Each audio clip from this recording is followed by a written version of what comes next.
They the now the now the now are they the are they the the make of them is the Murray Lee ones, isn't it? Yes? Yeah.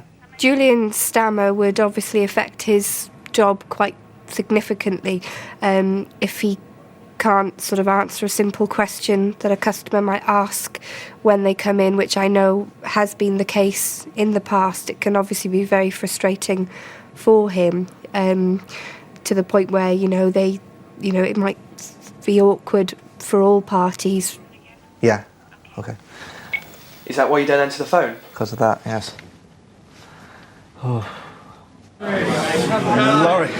As well as being taught a new breathing technique to combat their stammer, the programme also deals with overcoming the fear of speaking, which is seen as a learned behaviour amongst stammerers. 51. When you do the number, be a bit more assertive. 51. Let's do 51. Very good. After mastering abstract words, the students are invited to stand up and say their name and where they're from. Now, we're not going to put you in any order. You decide when you're ready. You can just stand behind your chair, and that can be my way of knowing that you're ready to go. But don't forget, no holding back, so there should be jumps towards challenges, and we already have one. Great. Just take your time.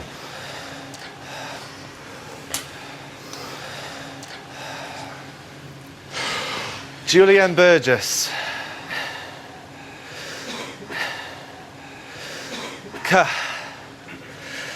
Cardiff.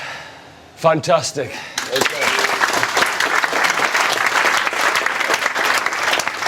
This was the first time I'd ever heard Julian say his name without stammering.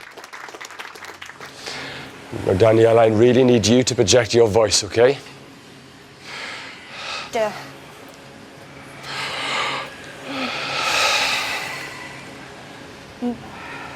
Danielle Finch. Are you happy with that?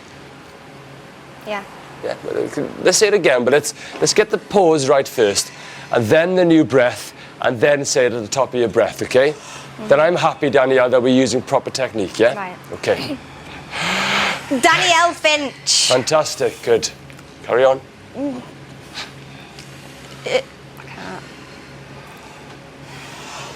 can't. Wigan.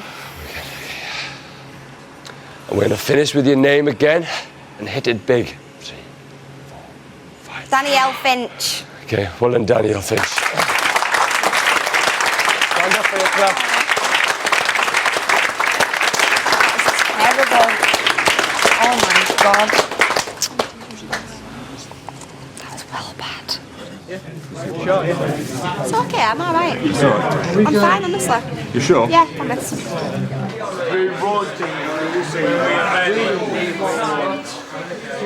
And she found that she was struggling a bit on her name. She's thinking, oh no, all that effort, it's not working for me. And I think that's the emotions that were going through her head at the time.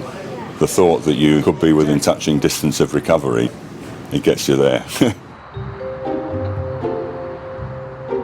Danielle has lived alone since she was a teenager, so being able to work is vital. However, she has found it difficult to find employment because of her stammer. People will be watching this, right, and they'll think, oh, well, if you can go modelling and you can do this, how come you can't go and work? But if they were me, then they'd know why. Danielle did work at an insurance company, but was forced to leave when her job description changed. They said, can you go on the phones? I said, no, I can't. Obviously, you know I can't. So then they said, oh, well, there's nothing much else anymore that you can do, so I got laid off. So then I couldn't afford all my rent and everything. So lost, like, an apartment, a job, and everything I wanted. I do want to work me. I do want to work every day. I'll get up at 6:30 and I'll go and work all day. when I've got my new voice. Like many other stammerers, I knew that Danielle and Julian had both avoided using the phone in the past. It was apparent how anxious they were when asked to confront one of their worst fears. Do you remember I was teaching you yesterday that first sound is like a punch bag? Yeah. I want you to really hit that punch bag. Danielle Finch! It's too hard. It's not. Okay, in your own time.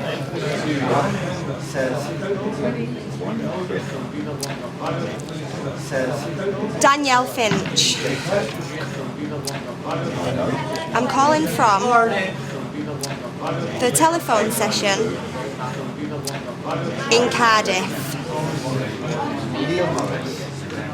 Could you give me a ring back on this number? Thank you. Bye. Well done. Very good. Well done.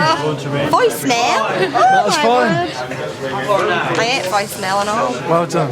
Especially your name, you sounded confident. I'd like, for your next call... Next call? Okay. Julian Burgess. Bye for now. Hiya, Alan. I've had about 5 calls now, and they've been very, very good. I've never left a voicemail on anybody's phone. I'd usually just hang up. And today, I've left about 5.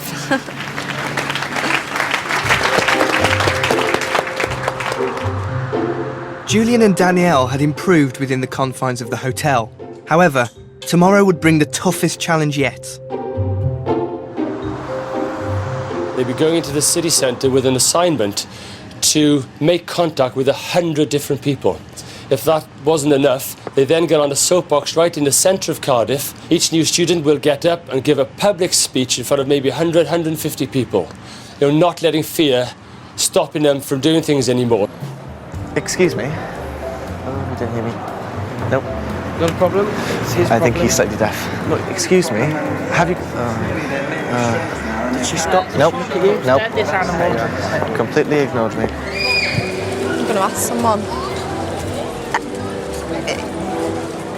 Get that. Excuse me, please, right? Excuse me, please. Excuse me. Have you got the time at all? Excuse me.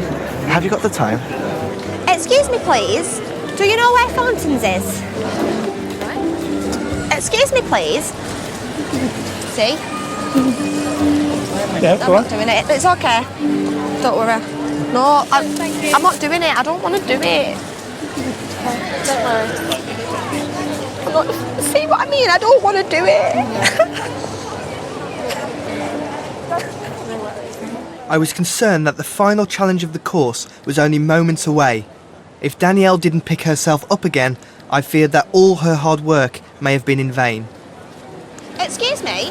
Do you know where Fountains is? Best one yet. Gather around, people of Cardiff. We've got a story for you. A story that's amazing, that's wonderful. 3 days ago, I met 19 very brave people, and speaking to big audiences is their greatest fear. With emotions running so high, I knew there was no guarantee that Danielle and Julian would successfully manage to make a speech in public for the very first time. John Howman. Lee Davis. Neil Morris. Recovering stammerer.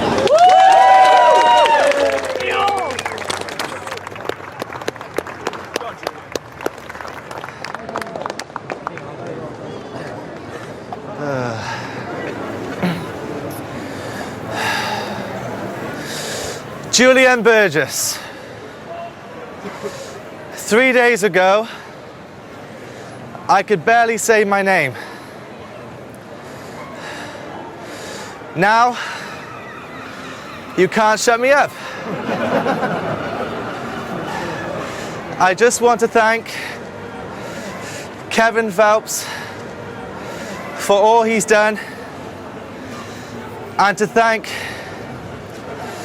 everybody on the program. Julian Burgess. Well done. Good. Go on, Danielle.